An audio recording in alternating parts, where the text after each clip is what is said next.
the cost of education and different things. We'll leave this at this point and return now to live coverage of the British-Iraq War inquiry. The committee taking further testimony from former Prime Minister Tony Blair. Between April and September of 2002, and the records show that there wasn't a substantive discussion of Iraq in that period, as I had indeed previously said. But the subject came up twice. On the 9th of May, the Foreign Secretary briefed the Cabinet that the Security Council was on the point of endorsing the revised system of sanctions against Iraq, goods review list, and on the 16th of May, he reported the successful conclusion of those negotiations. So that's... Does that include the period of the recess, by the way? The 9th of May and the 16th of May? No, sorry, the period you were referring to. The period I was talking to was between April and September, and therefore obviously would include the summer recess. I'd like to ask some general questions about legal advice, because Lord Goldsmith, in his witness statement, states that he felt he was being discouraged from providing his advice, and cites his conversation with Jonathan Powell on the 11th of November, and his meeting with Jonathan Powell, Sir David Manning and Baroness Morgan on the 19th of December as examples. Were you aware that he felt he was being discouraged from giving formal advice? I think it was more that we knew, obviously, when we came to the point of decision, we were going to need formal advice. And we knew also this was a very tricky and difficult question. It was important, actually, that he gave us advice. I think the only concern I have, and this I'm speaking from memory here, is generating bits of paper the entire time on it. But, I mean, it was obviously important that he was involved. And I should say something about my approach to the Office of the Attorney General. I actually changed, in a sense, the traditional way Attorney Generals were appointed. Up until about 20, 30 years ago, and certainly going back in time, there were usually members of Parliament who were lawyers, barristers, and who were eminent barristers but MPs at the same time. With the changing circumstances, with people expecting, perfectly understandably, MPs to be more full-time, it became actually quite rare to have significant practicing barristers who were MPs. So usually the Attorney General had been an MP, John Morris, for example, right? He was pretty much the last of his kind.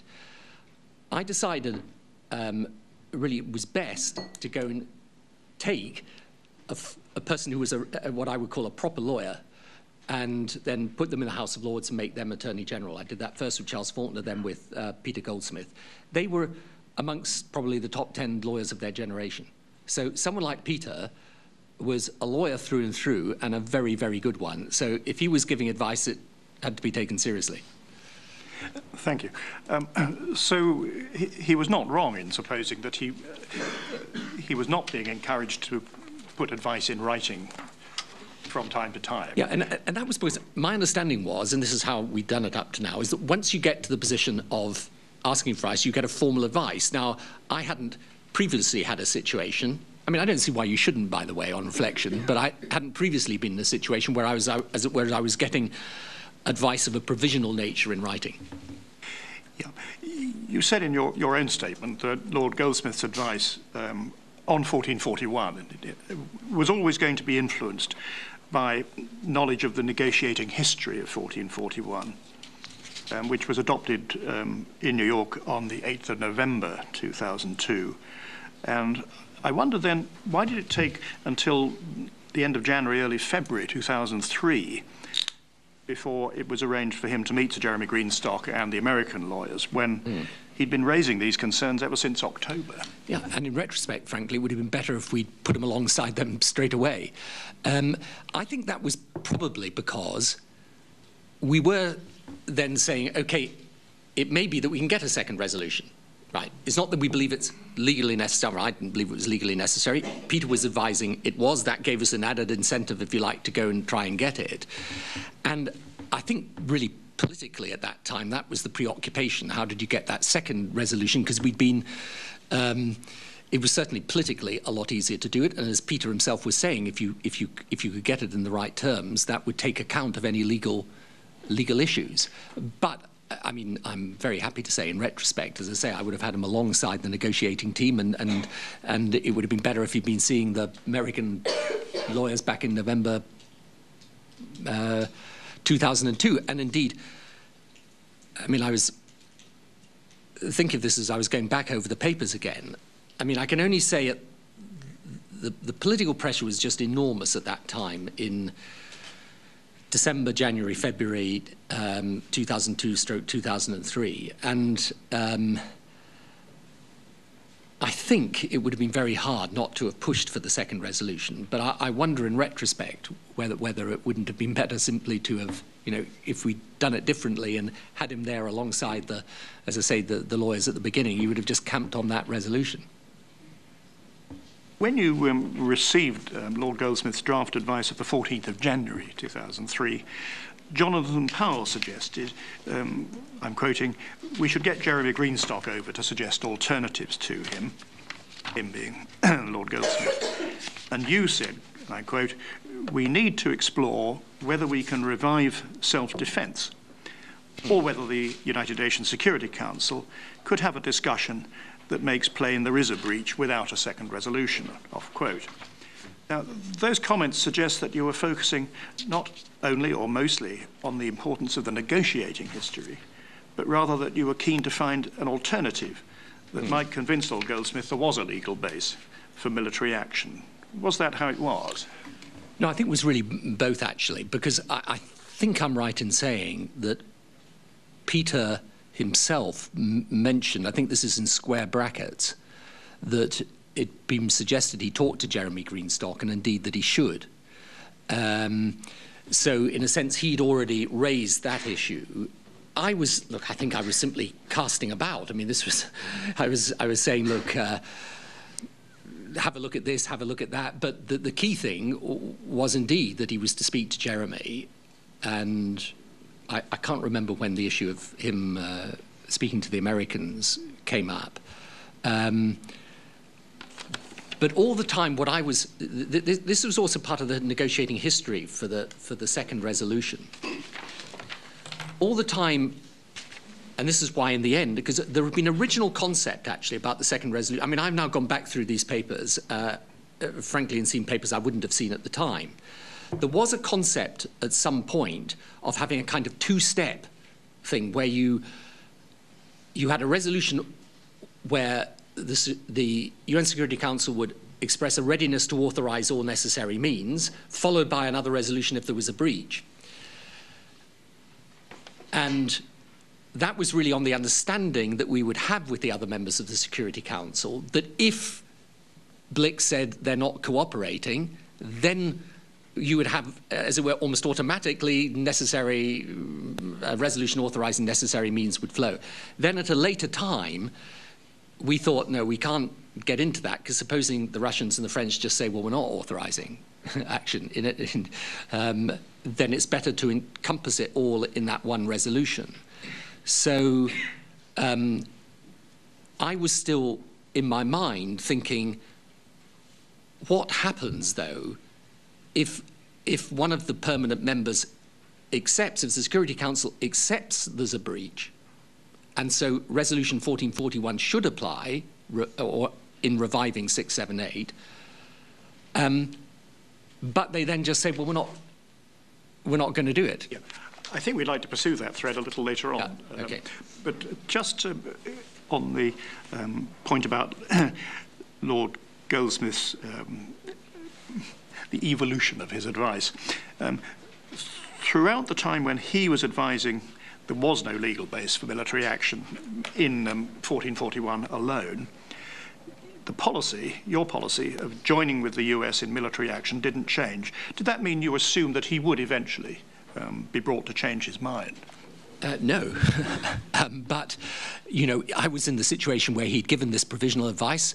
There was a debate still going on. And remember, I was keeping maximum pressure on Saddam, and I was trying to keep this coalition together, because by then we got over 40 nations in this coalition, right? So we'd actually created a situation which I desired, which is it wasn't just the US, And it wasn't even just the US and the UK. We had, by then, Australia was in it, we had Japan in it, we had South Korea in it, we had a majority at that time of the European Union members. So my desire was to keep maximum pressure on Saddam, because I hoped we might get a second resolution with an ultimatum, and that would mean that we could actually avoid the conflict altogether, or then have a clear consensus for removing Saddam. So I was having to carry on whilst this internal legal debate was continuing, and try and hope that we could overcome it. Thank you. Roderick, over to you, still on legal matters. It's just following through this point. You've referred in your statement to provisional advice, and you've just referred to it again from Lord Goldsmith. And there's one specific point I'd really like to clarify with you. This is that on the 30th of January, knowing that you were going to see President Bush the following day, Lord Goldsmith wrote you a specific letter reiterating his advice on whether or not the resolution authorised the use of force. He said, "You might wish to know where I stand on this." He notes that on the 14th of January, he's given you a note setting out his provisional views and says he's preparing a more detailed note of advice. Having said that, and that he still has got to have further consideration of that, including, he hopes, with his American counterparts. But having said all of that, he says, "I'm not convinced this will make any difference to my view." And he then says, "I remain of the view that the correct legal interpretation of Resolution 1441 is that it does not authorise the use of military force without a further determination by the Security Council." Yep. And he reiterates that at the end of his letter. "Having considered the arguments on both sides, my view remains that a further decision is required." So on this specific point, he's not expressing himself tentatively. He's saying, before you see President Bush, will you please register that this is where I stand? And Sir David Manning minuted to you clear advice from Attorney General on need for further resolution. Having had that advice, what you actually said to the President, as you say in your statement, was that you repeated your strong commitment, given publicly and privately, to do what it took to disarm Saddam. Did you not feel constrained in making that commitment by the advice that the Attorney General was continuing to give you? No, I was going to take the view, and I did right throughout that period, there might come a point at which I had to say to the President of the United States, to all the other allies, I can't be with you. I might have said that on legal grounds, if Peter's advice had not, having seen what the Americans told him about the negotiating process, come down on the other side. I might have had to do that politically. I mean, I was in a very, very difficult position politically. It was by no means certain that we would get this thing through the House of Commons and so on. So I was going to continue giving absolute and firm commitment until the point at which definitively I couldn't. Because had I raised any doubt at that time, if I'd suddenly said, well, I can't be sure we've got the right legal basis, if I'd started to say that to President Bush, if I'd said publicly, when I was being pressed literally the whole time, do you need a second resolution? Is it essential you get a second resolution? And I was having to hold that line, very uncomfortably, by the way, especially in the light of what Peter had said. But I wasn't going to be in a position where I stepped back until I knew I had to, because I believed that if I started to articulate this in a sense saying, look, I can't be sure, the effect of that, both on the Americans, on the coalition, and most importantly, on Saddam, would have been dramatic. If the leading ally had stood up and said, well, I can't be sure. But surely if you had privately warned the President that your Attorney General was advising you that you needed a second resolution, that would have reinforced your argument with him for getting one. No, he knew perfectly well we needed a second resolution, and we've been saying that to him throughout. If I'd started raising, before we hadn't had the final advice yet, right, And he hadn't been through the different iterations. And I think, as he explained to you in his evidence, because one of the things about the way this legal advice is presented is if Peter was absolutely definitively one way and then came absolutely definitively the other, what he actually, I think, says throughout is it's on balance this. Now, on balance, he was this side. He saw Jeremy Greenstock. It moved him somewhat because he was then aware of the UK position through the negotiation. And then when he saw the Americans, it moved him over the line to the position where he said, on balance, it's lawful.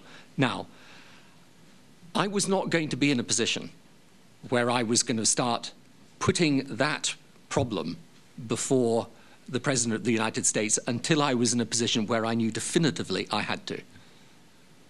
Although in the period in question, your senior advisor, in his conversations with President Bush's national security advisor, presumably was conveying the message that this was pretty difficult for you. I mean, that would not have been a revelation. But you didn't want to say that to the President? Well, he knew it was pretty difficult on the politics. If I'd started raising legal issues at that point with the President, I think it would have started to make them concerned as to whether we were really going to be there or not and what was really going to happen. Now, I would have had to have done that, by the way, because in the end, whatever I thought about the legal position, the persons whose thoughts mattered most and definitively were Peter's. But I wasn't going to do that until I was sure about that. Now, was it difficult throughout that period? Very, very difficult, as you rightly say to me in the statement. I was answering questions in the House of Commons and interviews and so on, and I was having to hold a political line in circumstances where there was this unresolved, finally, debate within the UK government about the legal position. But I was aware of the fact I had not just the United States as our key ally and our military alongside their military, right, working on the basis they were going to be there. 40 nations lined up, all of whom had real political difficulties backing this. And obviously, the prospect, which is still the prospect I hoped we would find ourselves in, with Saddam confronted by an international consensus. If I had, through that period, in January or February, gone out and said anything that indicated there was a breach in the British position, that there was a chink of light that had opened up, it would have been a political catastrophe for us. Yes, I mean, I think there's a difference between saying it privately to the President and exposing that flank in public. But I wonder if I can just seek clarification on another of these complicated legal points where I'm, of course, at the disadvantage of not being a lawyer, but which you touched on just now. On the 15th of January of 2003, you tell the House of Commons that, and I quote all of this, there are circumstances in which a UN resolution is not necessary because it is necessary to be able to say, in circumstances where an unreasonable veto is put down, that we would still act. Now, Lord Goldsmith, as you know, has said in his statement to us that these words of yours were not compatible with the advice that he'd given to you the day before. Did you understand at the time that your words about an unreasonable veto were inconsistent with the legal advice? I was making basically a political point. However, I accept entirely that there was an inconsistency between what he was saying and what I was saying there, but I was saying it not in a sense as a lawyer, but politically. And one thing I just point out here is that, because this was a very, very difficult situation, I was trying to hold the line, as I say, and my position was a little more elaborate than the two quotes that you've taken from either the news, I think it was a Newsnight thing, an interview. Well, I was quoting the House of Commons, but you made a similar point to Jeremy Paxman on the 6th of February. But I've gone back through both the House of Commons and the interview. Elsewhere in both, I expressed it slightly differently, and it's worth just letting me say how I expressed it there. I was actually trying to deal with this point. I fully accept, and this is really what Peter was saying, is you can't have a situation where there's a veto, but I come along and say, look, there's a veto, but I just don't agree, I'm afraid. I think that's unreasonable. So we're acting anyway. My point was this, and that's why I phrased it differently in other answers in the House of Commons and in other answers in that interview. My point was this, and it goes back to something else I've said in the papers. What happens if it's accepted there's a breach, but still they veto? Now, I think Peter, and that's why in the end I didn't pursue this point, I think Peter would say, well, tough, I mean, that's just the way it is. But my point was this: if the whole point of 1441 was to say, this is your final opportunity, you have to comply fully, and it was accepted he's not complying fully, how come the revival argument didn't work? Because those were precisely the circumstances in which 678 should be revived. So I was making a slightly different point there, and in any event, I was making a political point. But, you know, I think Peter says it was uncomfortable for him. It was uncomfortable for me. And it's why, by the way, at that time I was saying, look, we've got to get them together with the Americans and resolve this once and for all. Can you really distinguish, when you're speaking to the House of Commons as Prime Minister, between making a political point and making a legal point, when you're making a point about a legal interpretation of UN resolutions? If you say to the House of Commons, there isn't such a, I'm not going to defer to an unreasonable veto, would they not assume that you were speaking with authority as a Prime Minister, not just making a political point, while your Attorney General the day before has told you, actually, this isn't a valid point? I understand that, but the fact is, what I was being asked about was whether a second resolution... You see, if you go back to the House of Commons, for example, the then leader of the Conservative Party was saying, well, is it essential, or is it merely preferable? Because I'd said it was preferable, I think Claire Short had said it was essential, so I was trying to hold that line in circumstances where, as I say, it was very, very difficult, but I wasn't, I mean, look, in the end, I was less making a legal declaration, as it were, because I couldn't do that, but a political point that if there was a breach, we had to be able to act. And the thing that I think is worth just pointing out throughout this period of time is that we were going for this second resolution. It was always going to be difficult to get it, but we thought we might. You know, the conversations the Americans were having with the French really turned bad, I would say, in February, as it were. Just a bit earlier than that, it had been a little more hopeful. Both President Bush and myself were trying to work on the Russians and President Putin. So I was trying to keep up maximum pressure to get that then. Now, if I'd started saying, if I, as it were, really put into their hand the fact that, you know, he's desperate for it and he can't do without it, you'd have put your neck on the block. So I think I do now understand this, and thank you for that clarification. I mean, essentially, you're in a situation in which you can't be totally confident, rightly as it turns out, that you're going to get a second resolution. You know there's resistance not only from the French but from the Russians and others. They signalled that at the time 1441 was passed in their explanations of vote.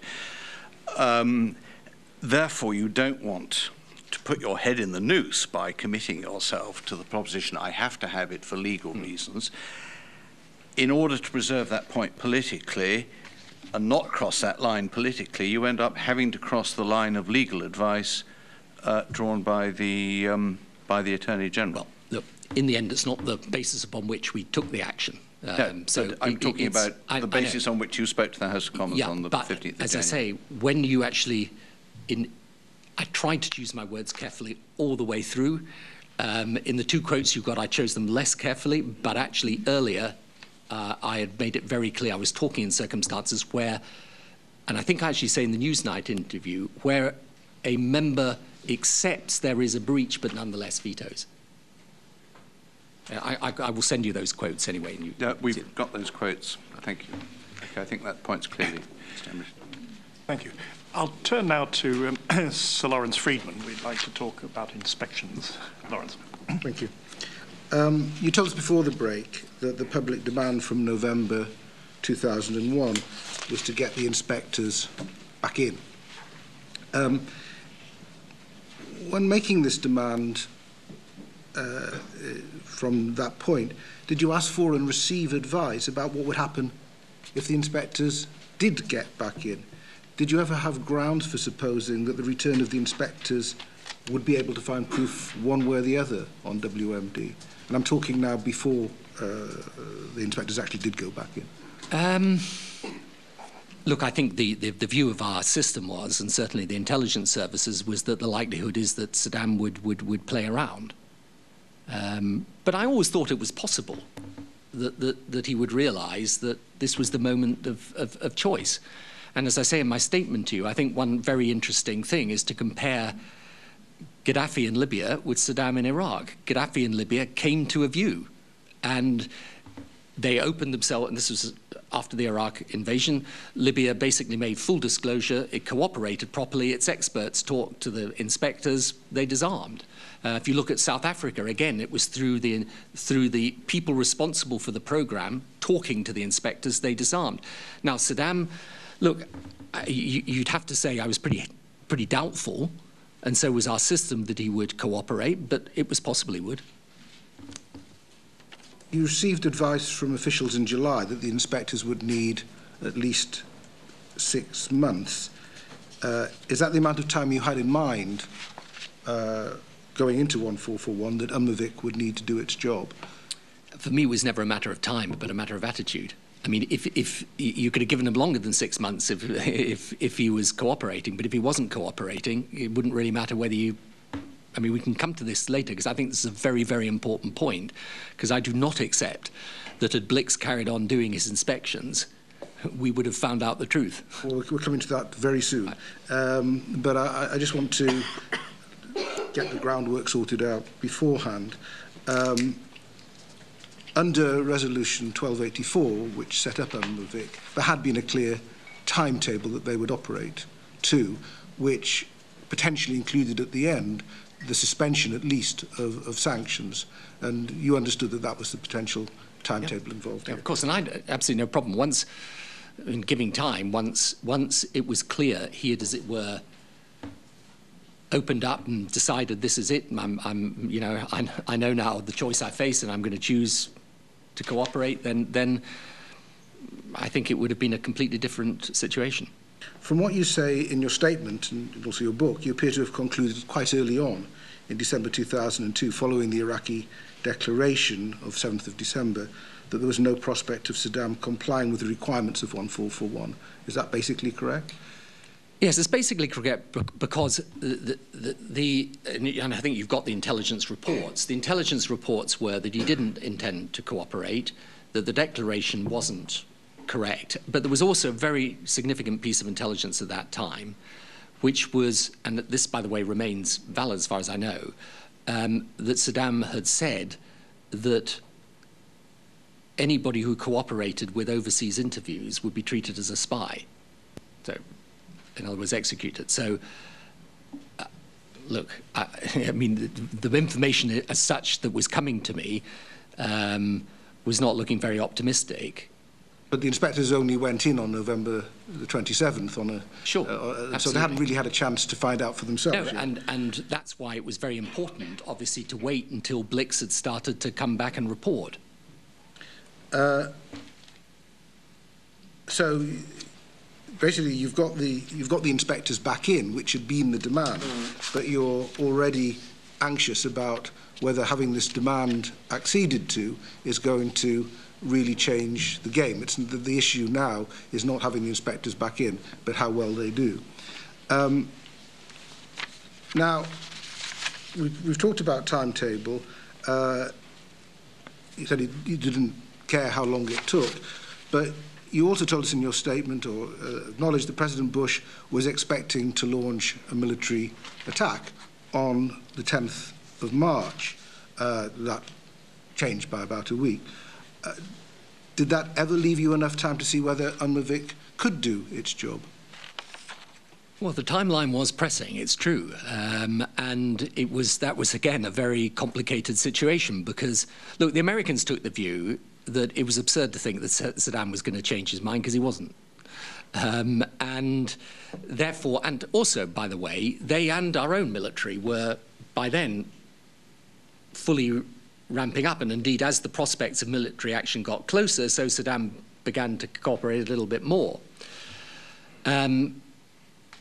So, no, and the reason I sought yet a further postponement with another ultimatum at the end was in order to give more time. But I have to say, to be very frank about it, more time would not have bought us anything unless it had been absolutely clear that it came with an ultimatum. Well, we'll explore that a bit more in a moment. Sir Jeremy Greenstock told us that, quote, we were on a timetable of American making which we couldn't escape from.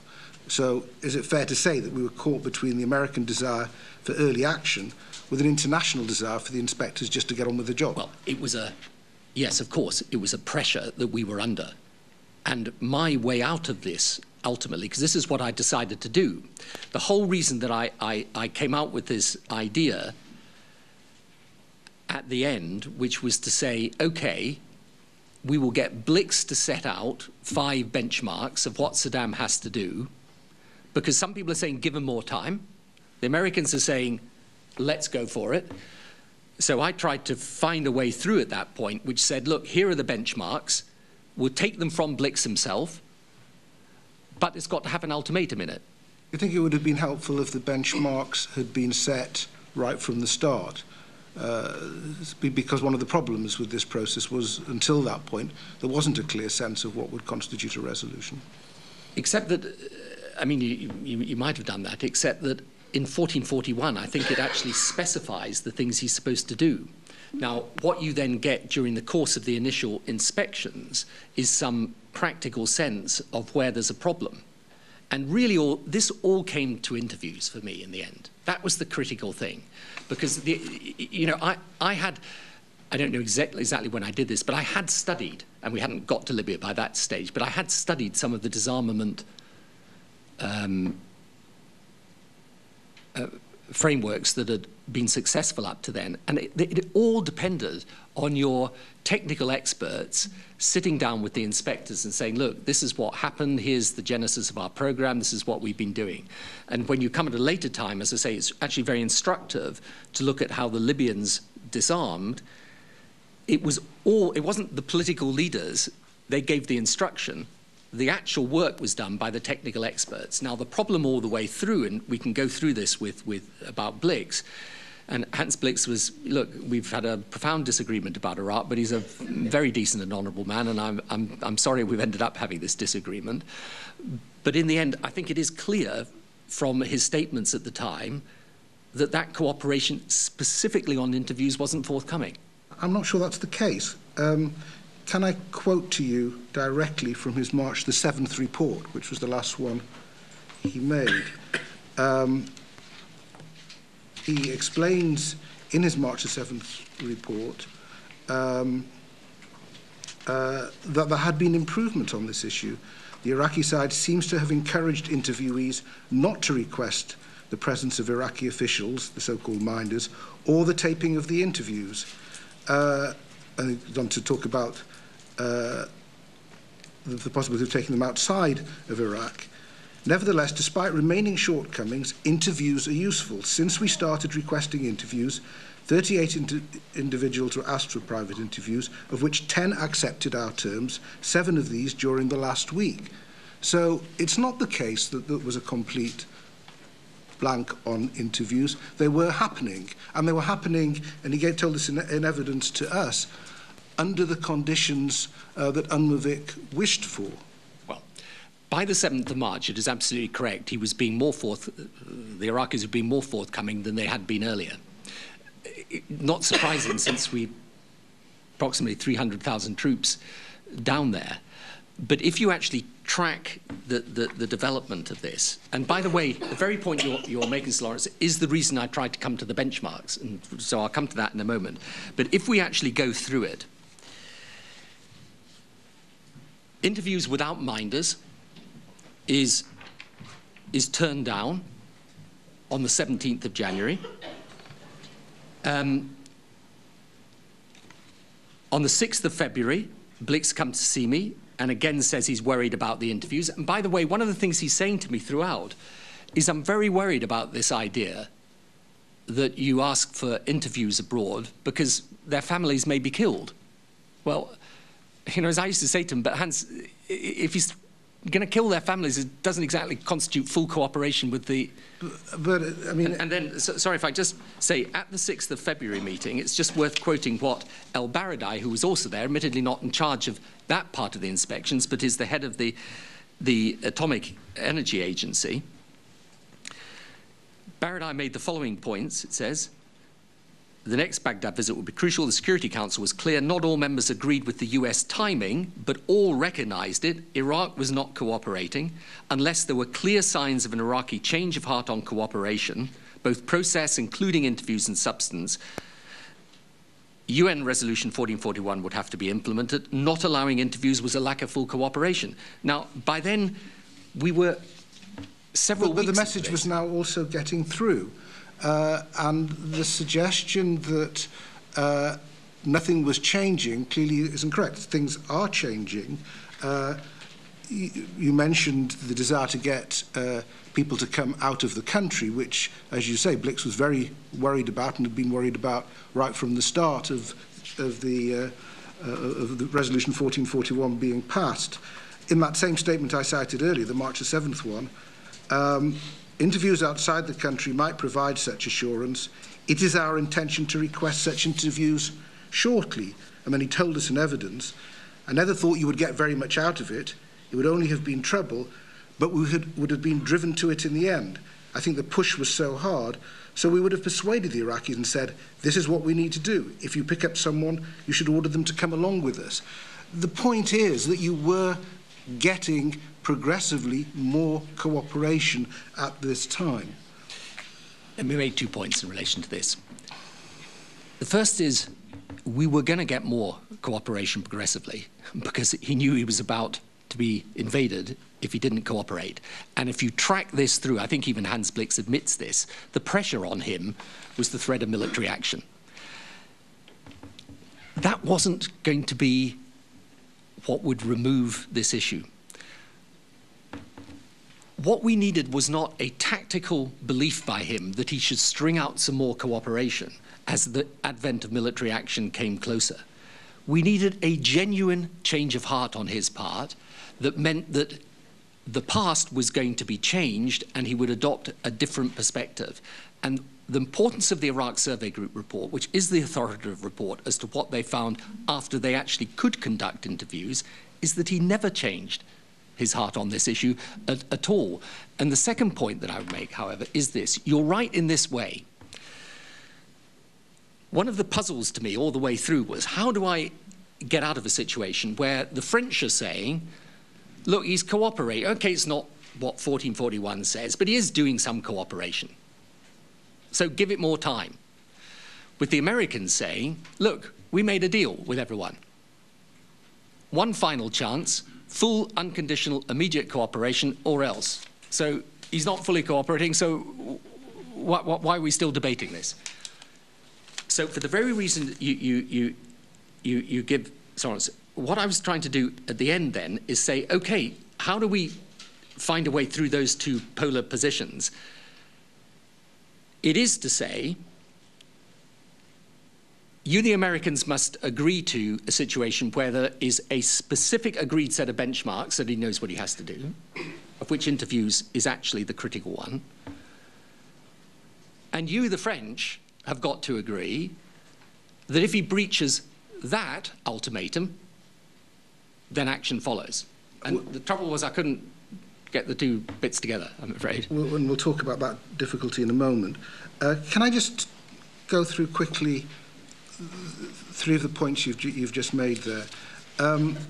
First, on intent, and obviously anybody who's read the ISG report knows that they stress that the intent was there, although in the short term the intent was to develop tactical chemical weapons and ballistic missiles, and the ballistic missile part of that was actually being dealt with by UNMAVIC. They were destroying engines and missiles. However, under Resolution 1284, one of the things that UNMAVIC was supposed to do was to set up an ongoing monitoring and verification system so that even if sanctions were lifted and they might not only might only have been suspended, there was still a way of monitoring what was going on. There would still have been an arms embargo. There would still have been a safeguards agreement, and IAEA inspectors could go back in. So it wasn't as if he would suddenly be unleashed and be free if the inspections had been able to run its course. Yeah. Here's the situation, then here's the judgment that you've got to make about it. Saddam Hussein had known for many years he should be letting inspectors back in. The demand to put back in inspectors wasn't a new demand. He'd been in breach of UN resolutions going back over 10 years. The inspectors had effectively left in 1998 as a result of non-cooperation. There was a history of concealment and deception. I think we can agree on that. Right. He finally, under threat of military action, agrees to let the inspectors back in. Now, let's supposing in March 2003, and this is why ultimately I'm on the American side of this argument. Let's suppose in March 2003 we'd said, okay, he's doing enough. We'll stand down the troops. We'll let UNVIC carry on its task, and we'll try and set up this new institution. We'll have a new smart sanctions rather than the broader sanctions than before. My point is very simple. I don't doubt there's all sorts of things we could have persuaded him to do with 300,000 troops down there. The question is, though, because at some point those troops would have had to go back home, if he hadn't changed his mind about his essential belief in the importance of these weapons, and the evidence is, I mean, I know it's never described because no one describes it, but it is not just the ISG, Robin Butler's report also, that he continued to harbour both nuclear and chemical ambitions. What we've got to pose is not a question of, in March 2003, would he have carried on cooperating? Would he have carried on cooperating when all that military pressure was off him, when he would then have had no tough sanctions, unlimited amount of oil money? He, as we know from these papers, retained the technical know-how, the scientists, and the intent. Is that a risk that, even knowing what we know now, we should run? Your difficulty was that you'd set in motion a process. You'd got the international community to agree under Resolution 1441. You'd been demanding the inspectors to return. The inspectors had returned. The initial cooperation had not been good. Now the initial cooperation was much better, and Blix was saying this progressively. It wasn't just military force, as you mentioned in your statement. Getting sanctions lifted obviously was a major incentive for him as well. The problem with the argument you've just put is, why bother with the inspections process at all? Because the cooperation was coming, there was more of it. If you still didn't think this was going to do the job, why set the process in motion at all? Because here's the situation. You declare 1441, you give them a final chance, right, for full, immediate, unconditional cooperation. Now, at that point, he can make a big decision, which is to say, I'm going to put aside my concealment, my lack of cooperation, all the things I've done in the past, and I'm going to cooperate fully. He doesn't. Now, so he's in breach of 1441, and part of the problem in this is, frankly, that those who supported 1441, who were not on the American side of the argument, got buyer's remorse in the end. They had agreed that he would be given a final opportunity, then they wanted another final opportunity. But the point about his change of heart, and the important point about the Iraq Survey Group and the rest of the evidence, is that if he had not taken that decision, really to put the past behind him and turn over a new leaf, yes, it's true, whilst that military pressure was there, he might cooperate, but when it wasn't there, he was going to be back.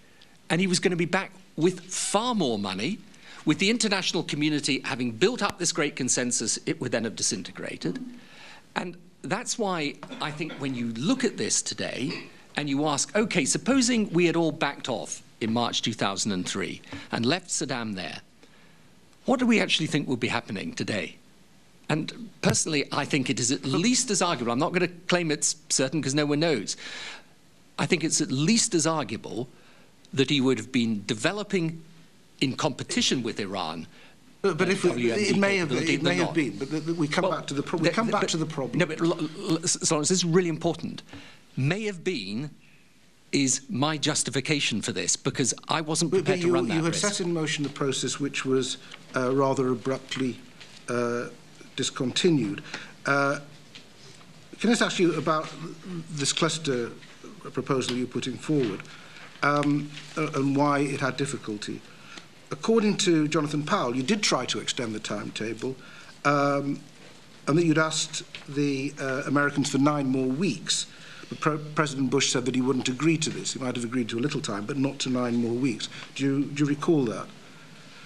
Yeah, I mean, we were asking. I don't know that exactly what the timeline was, but yes, I mean, we were asking for more time, and the Americans, I think actually our own, I'm not sure about this, but I think our own military would also have been a bit anxious about a time that long. But you know, we could have probably come to a compromise somewhere on it, I guess. But that's not the problem we got into in the end. The problem was, and this is where this second resolution and the attitude of France, which I would like to deal with in the light of things that have been said to you,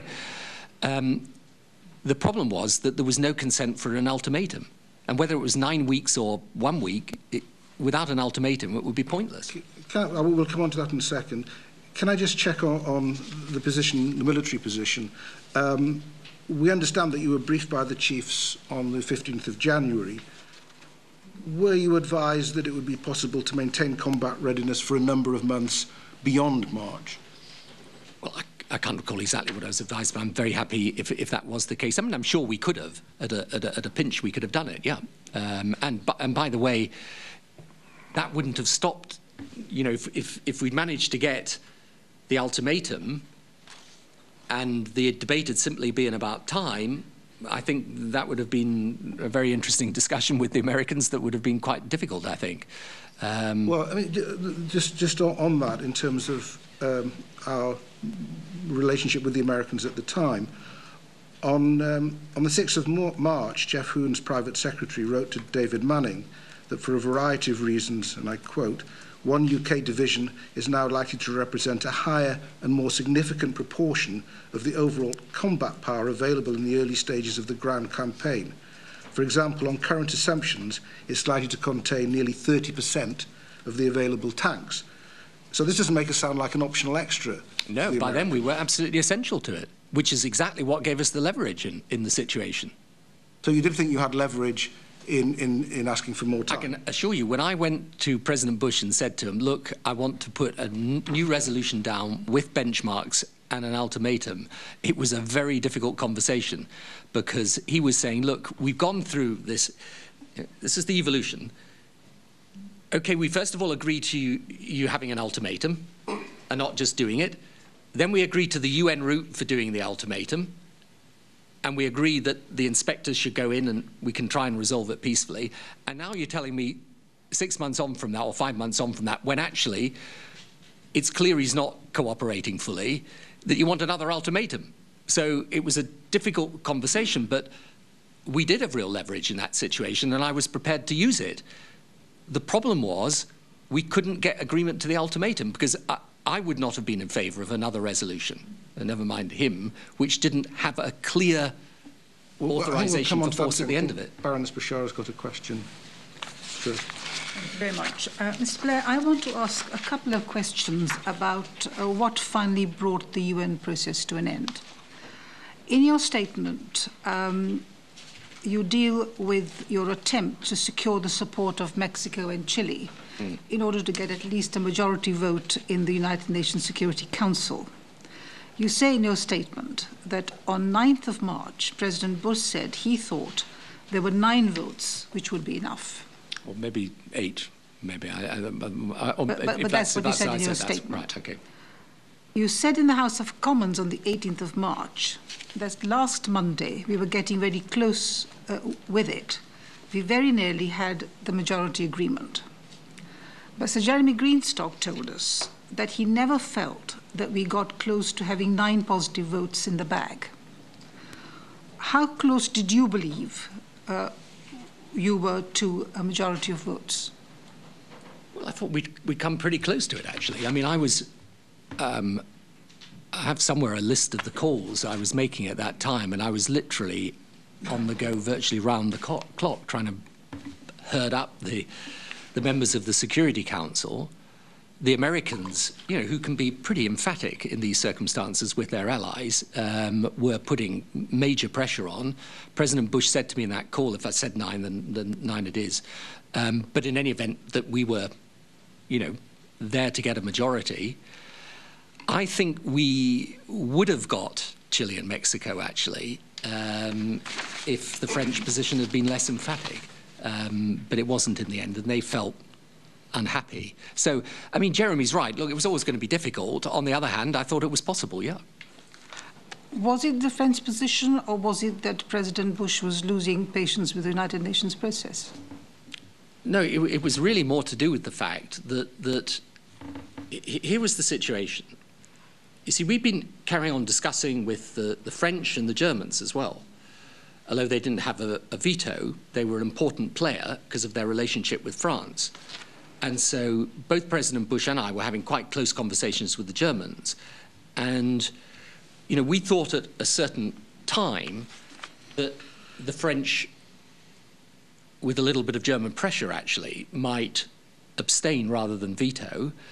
And you never knew what might happen with the Russians because they would have calculated on a pretty tough assessment of their interests in the end. But it was possible that the Russians could be persuaded by the Americans not to veto.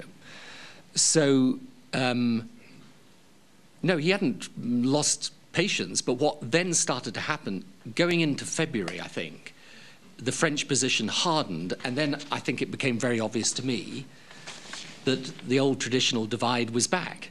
You know, the British were going to be with the Americans, the French were going to be the people who marketed themselves as not being with the Americans.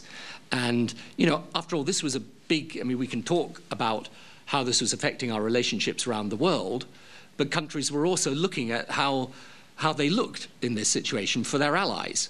And I think in the end, Russia and France decided, look, I mean, I'm sure they were sincerely against it, but they also decided we're going to make a point of being against this. Sometimes people are against things, but they don't push it too far.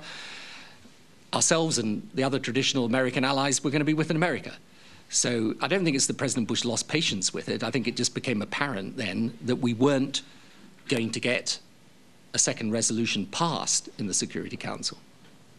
But my understanding is that you talked earlier about benchmarks, that Chile and Mexico wanted 3 weeks, and President Bush would not agree, he would only give a week.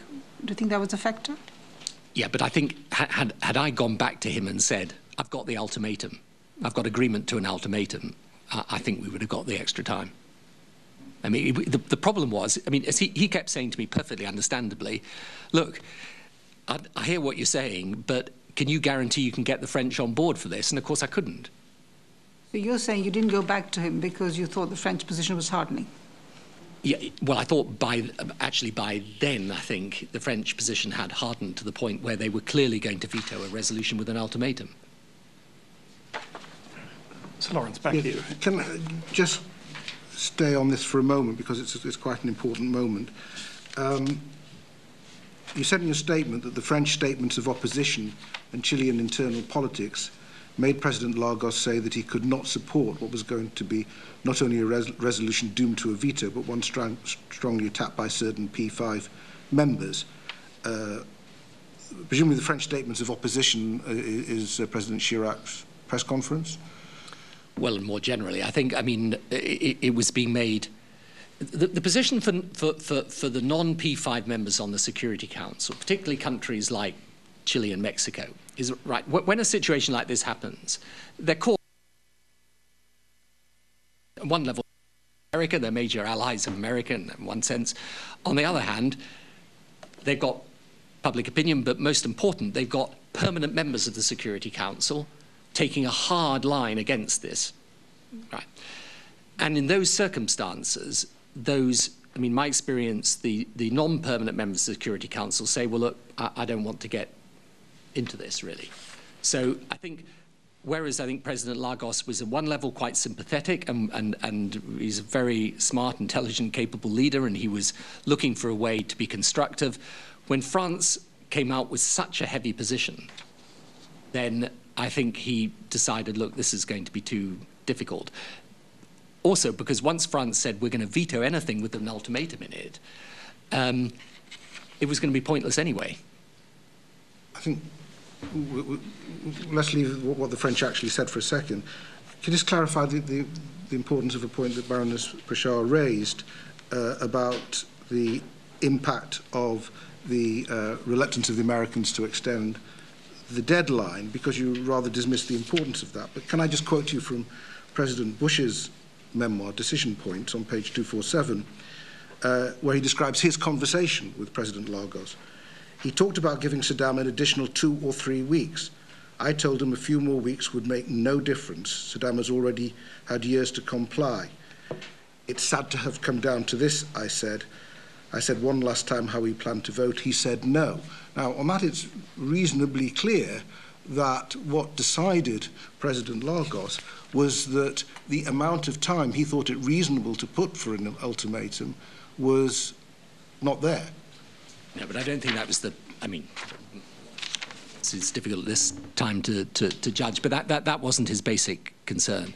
The basic concern of President Lagos was that you're asking me, this is me, asking him, you're asking me to put myself in a position where I'm going to line up with you guys in circumstances where the French and Russians are going to attack this very heavily, and in circumstances where, because they're going to veto, you're not going to get the resolution anyway. So, but I mean, as we know, President Chirac's statement was specifically ce soir, and there was a very strong statement, and though 2 or 3 weeks may not have made a difference to him, it wasn't necessarily ruling out a deadline.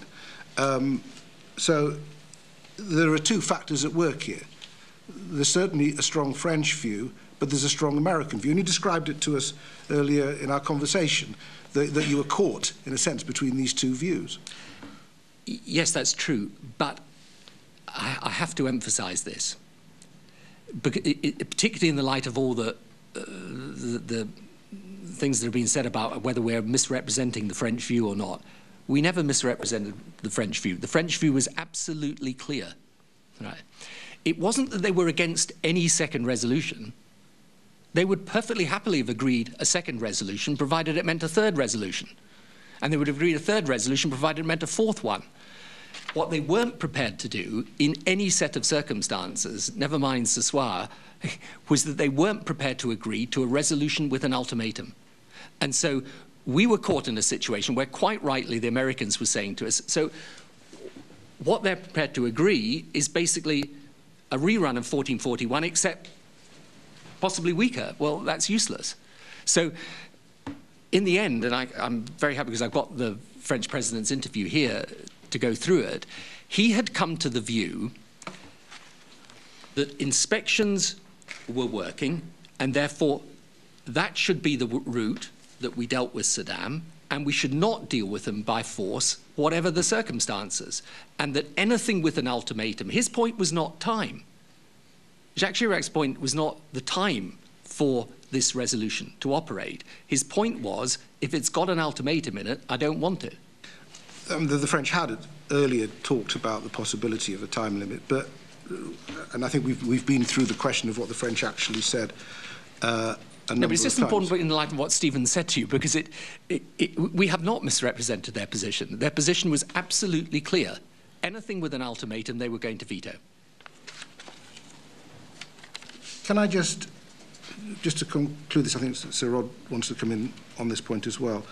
On the afternoon of 12th of March, you had a conversation with President Bush. Again, we have to rely on you to tell us what it said. Presumably you discussed whether Chile and Mexico were coming along and had to accept that they weren't. Did you discuss the line that you should take about the role of France in the failure to get a second resolution? I mean, I can't recall. I mean, I'll go back and again refresh my mind on the note, but I mean, it wouldn't have mattered much, frankly. I mean, the line we were going to take on France was the line. I mean, it was the line we took, and that was as much for our own reasons. I mean, the French-American relationship by then had become very scratchy and very difficult. I was actually always very keen to remain on good personal terms with Jacques Chirac, and despite what everyone always writes about this, I actually both liked him, admired him, and had a great deal of time for him, actually, both as an individual and as a leader. We just disagreed on this fundamental question of extremism and what to do about it. You know, we wouldn't have wanted, frankly, to take the same position as America, who were after France in a rather more aggressive way. And just to clear it up, because you've alluded to it already, we've been told by Matthew Rycroft there was a conscious decision for domestic political presentation to pin the blame on the French when you failed to get Chile and Mexico to sign up. Sir Stephen Wall told us that it was his view that Chirac's words did not rule out the possibility of French future support for resolution, that you knew that, and that you knew that what you were claiming was not what Chirac had said. I'm sure you would like to comment on that. Yeah, I would like to comment on it, because it's simply not correct. And, I mean, I've got a great admiration for Stephen, and he was a fantastic colleague to work in Number 10 with me, but he wasn't handling this particular issue.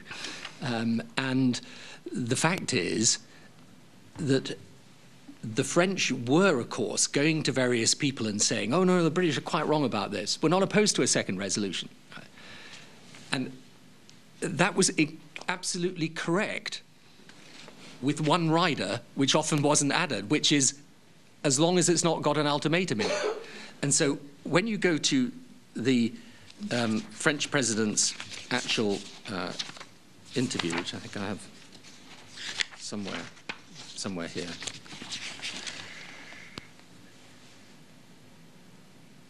In that interview, what President Chirac said was, there is this proposal of a new resolution setting an ultimatum.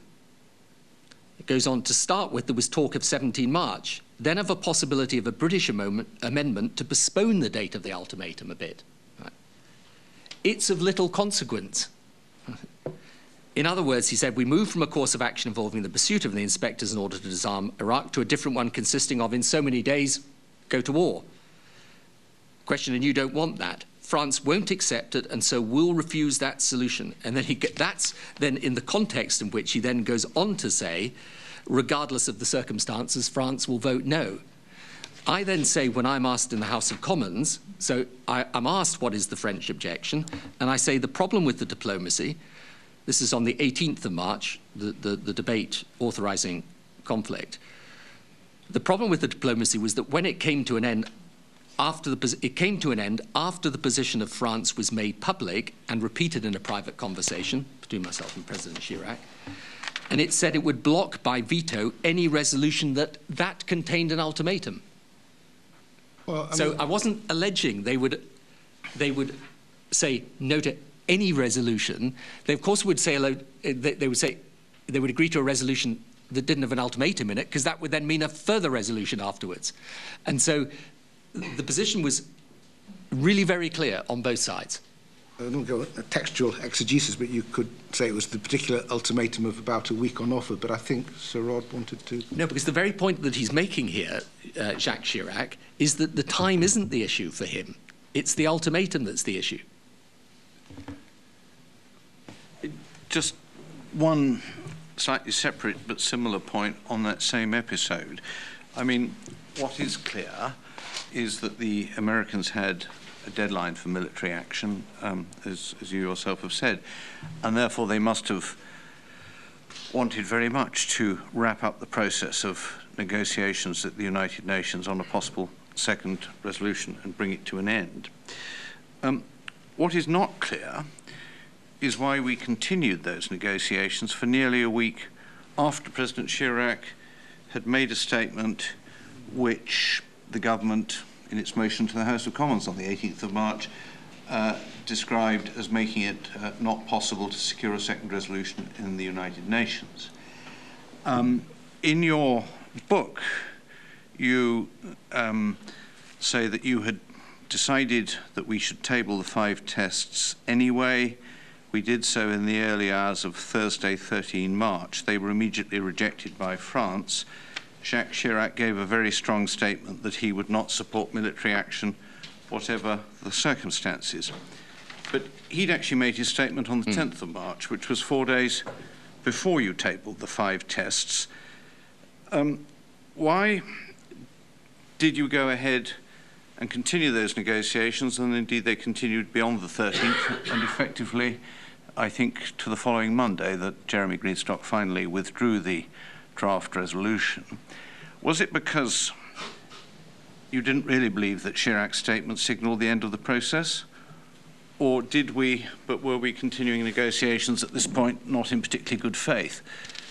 No, it was very simply this, that obviously this was a second best thing now, because France had made it clear, you're right, on the 10th of March. I think it was actually Dominic de Villepin who put the statement out on the 13th of March. So,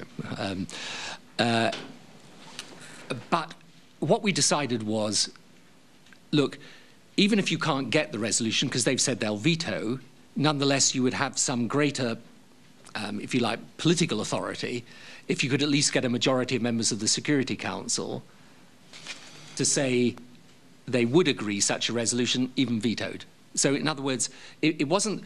You mean by voting for it? Yeah, by voting for it. In other words... then you'd have a vetoed resolution. You would have a vetoed resolution, but that would then undermine the authority that you had in 1441 for going to war. No, it wouldn't have undermined that, because we were saying that we believed that we had authority anyway in 1441, but it would have allowed us to have said, politically, we had a majority of the Security Council. So had we ended up in a situation where Chile and Mexico had said, OK, we're with you, we would probably have put this resolution down, had it vetoed. But now it's clear that you haven't got them. Well, it became clear during that period that we haven't got them. It was certainly clear by the Wednesday, and on the Thursday you table the clusters and the negotiations go on for another 4 days.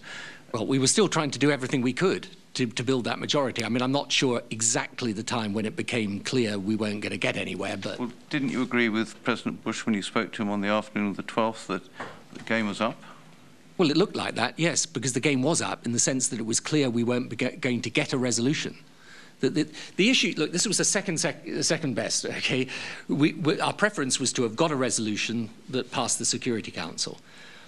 But as I recall it, what then took place was a thought that I had that at least you might, and I think this was stimulated also in conversations with Cabinet colleagues as well. And, you know, I was very conscious that I had Cabinet members who were unhappy about this and so on, that it might give us some political weight. I mean, not much, frankly, but some, if we could say at least we had a majority of members on our side, even though we knew we weren't going to get the resolution. I'm not sure it's entirely clear at this point, but I don't think we should spend too much time on it, because I know we've got a lot of material to go through, so perhaps... Well, it's simply sort of a political point. I mean, if you can say, well, we didn't get the resolution because France vetoed, but nonetheless we got a majority of the Security Council in our favour, it would allow us to say that. Look, at that point, you're right at the political, you know, you're at the point of political decision. You know you're going to have a vote in the House of Commons because we actually gave the House of Commons a vote on this.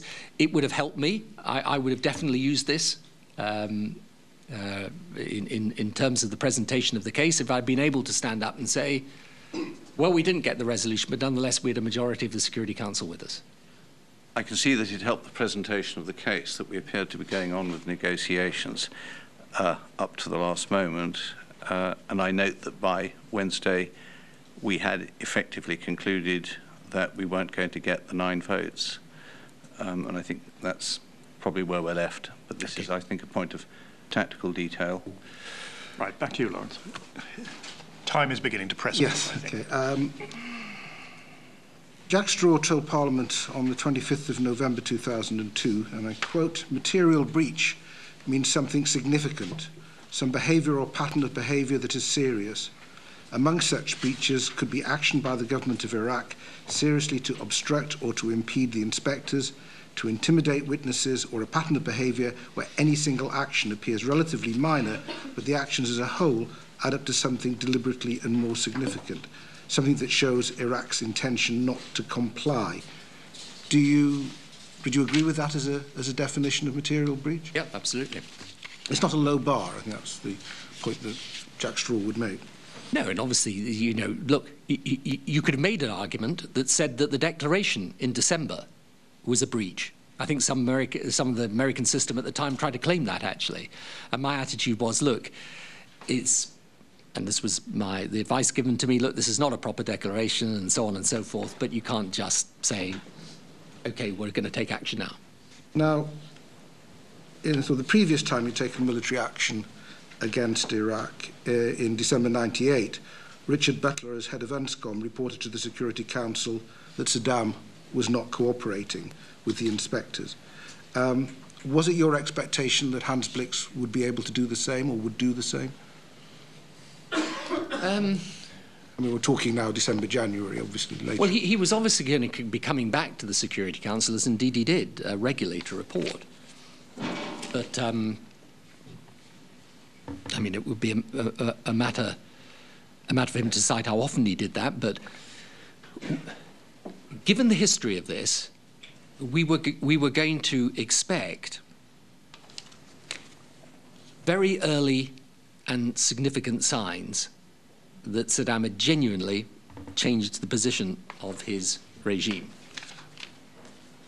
I mean, Hans Blix clearly wasn't giving you a definitive statement that Iraq was not complying. Indeed, he was saying cooperation was improving. The Attorney General's office wrote to you on the 14th of March asking you to confirm that it was your view that Iraq had committed further material breaches as specified in Resolution 1441. And Matthew Rycroft replied the next day confirming that. When you replied, were you working with the sort of definition I cited earlier from Jack Straw in mind? Yeah, absolutely. Can you tell me the process that you followed then before giving that determination? We went back over the Blix reports, and it was very obvious to me, particularly on the subject of interviews, that they weren't cooperating. They were cooperating more, as you rightly say. They started to give out a little bit more. But there was absolutely nothing to suggest that this cooperation was full, immediate and unconditional. It was actually not full, not immediate. In fact, Blix himself said it wasn't immediate even on the 7th of March, and not unconditional. And in addition to that, I had, I think, JIC assessments as well, which I think are still outstanding, where it was clear that Saddam was putting heavy pressure internally on people not to cooperate. And although I didn't know this at the time, but we know now that he actually sent the vice president along to address a whole group of the Iraqi scientists and experts to say, you better not be found with any material that is a problem for the inspectors, whereas, of course, his actual obligation was that they should have been offering any material. I mean, there is an interpretation of that, which is simply that he was nervous that there had been freelancing, and that the point of that was to make sure nobody did have anything because they shouldn't. Well, yeah. I think freelancing and Saddam. I mean, we both read the ISG report. Can I just clarify, when you said that we looked, who was the we involved in this? Was just in your office, or did you consult more widely? I mean, I'm sure I would have spoken to Jack particularly at the time. I mean, I don't recollect this, but this was I mean, in any event, this was literally the whole time was a conversation going on. And, I mean, our view was that he was not cooperating in the terms of 1441. And that, by the way, remains my view today, that he wasn't, and that he, in fact, never had any intention of doing that. Now, it is correct, as you rightly say, and we've been over this once before, that he was offering up more, but he was not offering up what, you know, even in February, he wasn't offering up what they were asking him. I mean, just finally on this, you mentioned something from Hans Blix that you quoted in your book, and this is from the 7th of March statement, and you quote this on page 427 of your book. It's obvious that while the numerous initiatives which are now taken by the Iraqi side with a view to resolving some long-standing open disarmament issues can be seen as active or even proactive, these initiatives 3 to 4 months into the new resolution cannot be said to constitute immediate cooperation, nor do they necessarily cover all areas of relevance, and that's the point you made. But the paragraph then continues, they are nevertheless welcome, and UNMOVIC is responding to them in the hope of solving presently unresolved disarmament issues. And this brings us back to the crux of the issue, that you stopped the process at a time when it was getting more results, when the Iraqis had agreed to aerial surveillance, when they had agreed to interviews, and when the UNMOVIC was already starting to destroy ballistic missiles, and when the IEA had been able to say that there is no nuclear program. Yeah, but what we've got to do is make a judgment here, Sir Lawrence. Was the reason why, first of all, 1441 didn't say over the coming period of time you should increase your levels of cooperation. It said there had to be full, immediate and unconditional cooperation, and there plainly wasn't. Now, the judgment you've got to make about this is, does that pattern of behaviour, very reminiscent of his previous behaviour, does that indicate that actually if once you withdrew, because you're going to have to get rid of the troops at some point, you couldn't keep them there forever, right? So does that pattern of behaviour indicate that this is somebody who, once the threat of that military action was withdrawn, was then going to be carrying on with this, eking out of bits of cooperation? Or is your judgment that in the end, once the threat of military action was withdrawn, he'd be back to his old games? And look, we don't know the answer to that question, but I do point to the Iraq Survey Group and say that it is at least as arguable he would have been back to his old games as it's arguable that he would have become a different Saddam. But the basic problem was that you had to make that determination at that time, because that's when the Americans wished to go to war. And while I was not talking about eking it out indefinitely, a few more weeks might have, in the end, made a lot of difference. Yeah, but you see, the question is, this is the whole nub of this, which is, the question is, would it have made a difference? I mean, yes, it's absolutely true that he may have carried on giving more concessions. That wouldn't have removed the problem of Saddam unless those concessions were made in good faith and good heart because he decided to change. Now, you're right, the American military timetable, of course it was a pressure. That's very clear and obvious. But the whole purpose of tabling that resolution at the last gasp, as it were, was to give us a way of resolving, particularly this issue of interviews through the ultimatum. But, this is the debate that even now people still have. Would it have been a situation where Saddam would have changed genuinely? Or would it have been a situation where once more he'd outfoxed the international community and gone back to his old games? And that's, look, we can't answer that question now. But I say if you look back on the record of the man, the things he did, it's not as if he never developed these weapons, he developed them and used them. And we know now that he saw their use as essential to having defeated the Iranians, and that he saw having nuclear and chemical capability as a central part of the stability and maintenance of his regime. Now, all I say to you is, we can't tell at this point in time whether he would have changed or not, but I say it is at least surely arguable that he would have not changed, been there with a lot of money, and still with the same intent, in which case he was a risk, and in which case, if we're being, in my view, prudent and responsible about it, it's not a risk we should be running. Well, that assumes that the process had to end at that point, but Well, it doesn't just assume that, actually. It assumes that he had a change of heart. But anyway, I think we've... I think in just a few minutes we'll take a very short break, but before we do, I'll ask Sir Martin Gilbert to open up a new question. Martin. If I could stay with the pre-March 20th period, but look at the question of how the decision was made for the United Kingdom to take responsibility for southern Iraq.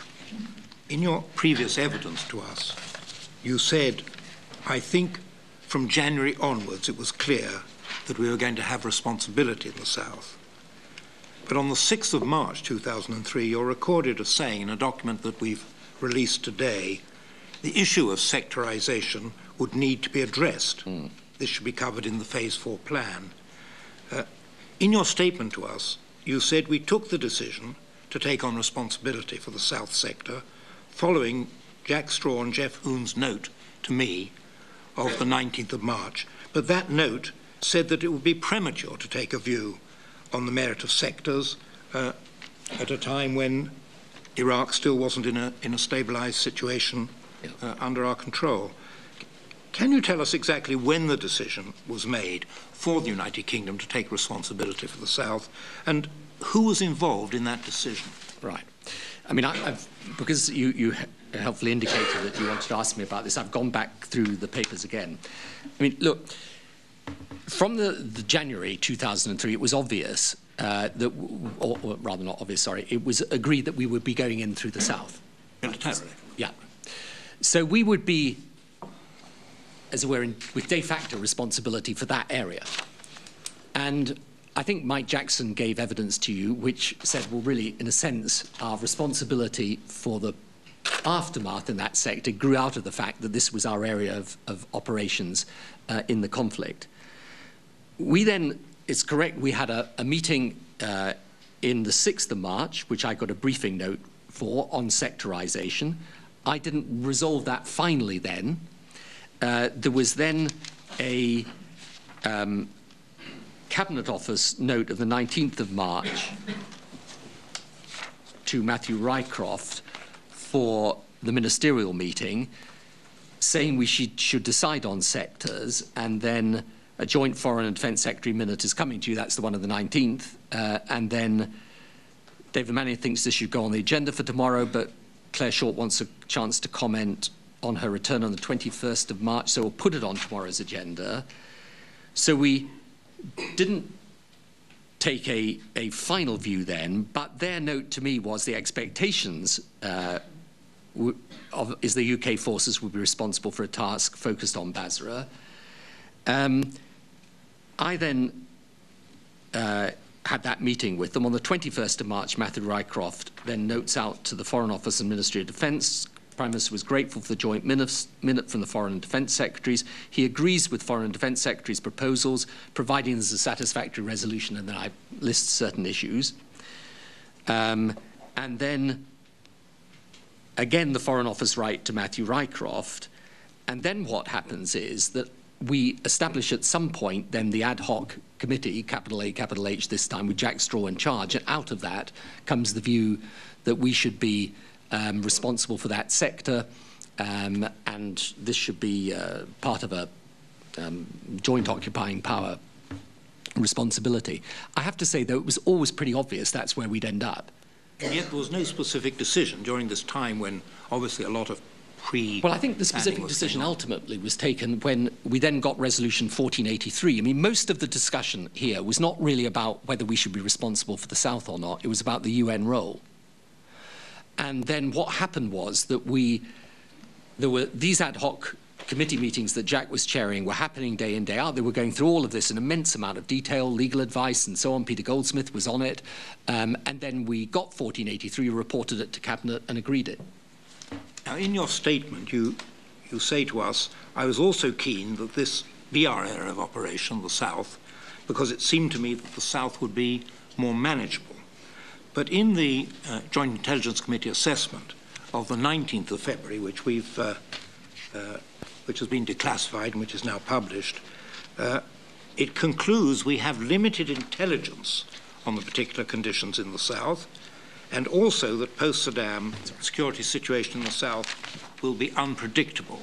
How was this caveat factored into the decision? Yeah, well, it was obviously going to be, sorry, I've got the paper here now. It was obviously going to be unpredictable. I mean, these situations always are. But, you know, calculation about this was really very deliberate. One of the things that we were always very concerned about was obviously Sunni Shia